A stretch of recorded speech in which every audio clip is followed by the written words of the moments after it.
Je dois vous dire que le sujet suscite énormément de commentaires ce matin. Je ne sais pas si on va battre des records, là, mais ça fait suite à cette annonce hier du gouvernement conservateur de la mise en place, à partir d'avril 2014, d'un système de gestion du rendement obligatoire annuel pour les fonctionnaires fédéraux qui devront s'y soumettre.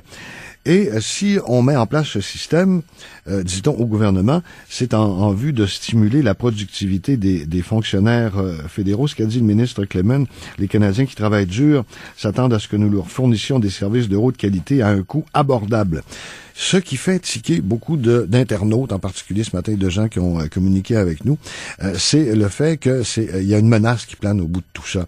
Hein, c'est la rétrogradation de certains employés certains employés à problème, entre guillemets, et ça peut même aller, et ça, le ministre Bernier, on l'a entendu un petit peu plus tôt ce matin, le dire clairement, ça peut aller jusqu'à la cessation d'emploi, donc jusqu'au congédiement.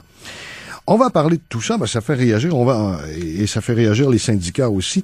Alors nous allons en parler maintenant avec notre prochaine invité, qui est M. Larry Rousseau, le vice-président régional de l'Alliance de la fonction publique. Bonjour M. Rousseau. Bonjour M. Bernier. Comment vous l'avez appris, en même temps que nous, par les médias, ou est-ce qu'on vous a consulté au syndicat avant? En même temps que vous, comme moi personnellement, je l'ai appris là. De toute façon, on est habitué là que ces directives, ces annonces-là émanent du gouvernement. Ils se sont réveillés et puis on dit aujourd'hui qu'est-ce qu'on fait là. Alors, faut dire qu'il y aurait eu une consultation. Écoute, je n'ai pas vu ça venir. Je siège moi-même sur un comité consultatif avec syndical, patronal au niveau de la commission de la fonction publique. Je veux dire, pour dire que c'était que ça prenait des mois là et puis qu'on en parlait, qu'on savait que ça s'en venait. Non, c'est une surprise pour moi. Bon. Alors définitivement là, on est très très très inquiet de quand le gouvernement dans une même déclaration dit que on va regarder l'évaluation de rendement des employés et en même temps on parle de congédiement. Ouais. Dites-moi, ça existe pas déjà ça dans la fonction publique, cette gestion de rendement, des systèmes de gestion de rendement. Il y a plusieurs fonctionnaires qui nous ont écrit pour dire que oui, ils sont soumis, eux, annuellement à un système du genre. Oui, ça existe déjà. Vous n'êtes pas contre? Ce que je déplore, c'est que le ministre, dans sa déclaration, c'est comme si ça n'existait pas avant. Tiens, le gouvernement est en train d'instaurer un système d'évaluation de rendement, tandis que moi, écoutez, j'ai commencé au gouvernement fédéral en 1981. Nous avons annuellement un système qui est obligatoire. Annuellement, les gens se font évaluer. On a commencé avec un système qui était très formel, très par écrit, etc., qui avait des cotes pour dire qu'on était satisfaisant, plus que satisfaisant, etc. Et puis, avec le temps, on est arrivé à un système qui est une espèce d'évaluation continue, ce qui fait que oui, la discussion annuelle a encore lieu, mais on encourage les gens, les superviseurs et les employés à continuellement parler de non seulement nos objectifs, mais comment est-ce qu'on fait pour les atteindre, etc. C'est pas nouveau, ça. Mais il faut que le gouvernement présente ça comme quoi qu'on va instaurer un système d'évaluation de rendement. Moi, je dirais que c'est plutôt le gouvernement qui devrait instaurer un système d'évaluation pour peut-être ses propres sénateurs. Oui, ça, on voit ça dans un commentaire sur deux, M. Rousseau, ce matin. Là. Oui. Mais par contre, je dois vous dire que les commentaires, ils sont quand même partagés. Là, il y en a plusieurs, et ça, vous allez l'entendre, M. Rousseau, et puis je vais prendre le courriel de M. Serge Bernier, là, aucun lien de parenté, qui en résume peut-être d'autres, et qui dit, on a tous connu des collègues improductifs, mais les syndicats les protégeaient. Alors là, tant mieux si on peut les congédier maintenant. Ce ne seront pas leurs collègues aussi syndiqués là qui n'auront plus besoin de faire le travail à leur place.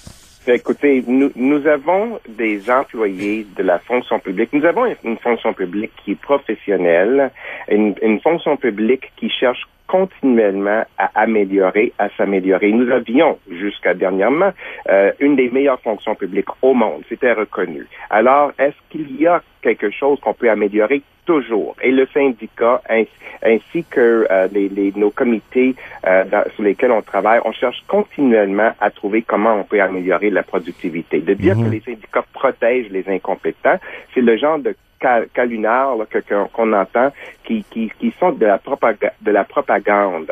Ouais. On protège les intérêts, on protège les droits contre les abus. Alors, justement, de la déclaration du gouvernement, on est inquiet parce que quand on parle de congédiement dans le cadre d'évaluation de rendement, mais écoutez, il y a des processus. On ne congédie pas les gens comme ça, là. Oui, mais est-ce que ça existe, là, des fonctionnaires improductifs, là? On voit des chiffres entre 5 et 10 là, des gens qui sont totalement récalcitrants à le devenir davantage productifs. Monsieur Bernier, ça existe des gens incompétents partout, que ce soit dans le secteur privé, que ce soit dans le secteur public ou parapublic. Nous sommes des êtres humains, nous ne sommes pas des machines. Et du jour au lendemain, on peut devenir malade, par exemple, improductif aussi, et on accepte ça dans un système civilisé de gestion humaine, de la gestion des ressources humaines. On accepte que les gens peuvent être productifs et ils peuvent devenir improductifs aussi, puis on a des systèmes pour traiter ces cas-là, pour traiter avec les gens. La gestion... Sans être obligé d'aller jusqu'à les congédier? Pardon? Sans être obligé d'aller jusqu'à les congédier, ces gens-là? Ça peut, absolument. Si quelqu'un est devenu incompétent, incapable de fonctionner dans son poste, on accepte que la personne peut être congédiée, mais attention, ça se fait dans les règles. On n'arrive pas du jour au lendemain pour congédier du monde. Que M. Clément, Monsieur Tony Clément, il utilise cette statistique qui a été avancée que de 5 à 10 d'employés dans le secteur privé se font congédier annuellement. Moi, je dis, là, écoutez, la semaine dernière, si on va faire des évaluations de rendement, faisons une évaluation de rendement. La semaine dernière, il y a un député qui est sorti pour dire qu'il était de l'intérêt public qu'un chef de cabinet de premier ministre écrive un chèque personnel pour couvrir les dépenses d'un sénateur qui était aux prises avec un des plus gros scandales du Sénat. Moi, je dirais que ça, c'est de l'incompétence, ça. D'essayer de me faire croire, d'insulter mon intelligence pour me dire que ça, c'est de l'intérêt public. Il faut savoir quelque chose. L'intérêt public, là, et l'administration publique, c'est quelque chose qui se gère, et l'évaluation de rendement, c'est quelque chose qui est inclus dans les processus de gestion. Voilà. Monsieur Rousseau, on s'en reparlera, c'est tout le temps qu'on a. On ne connaît pas encore tous les détails de ce processus-là. On a dit qu'on allait traiter les employés équitablement, mais quand on aura les détails, là, on pourra se reparler là-dessus. On aimerait beaucoup mieux avoir une consultation avec les syndicats pour qu'on puisse savoir de quoi on parle aussi, là. Monsieur Rousseau, merci. À la prochaine. Merci beaucoup. Monsieur Larry Rousseau, vice-président régional d'Alliance de la fonction publique du Canada, continuez à réagir sur notre page Facebook, là, ou encore en nous écrivant.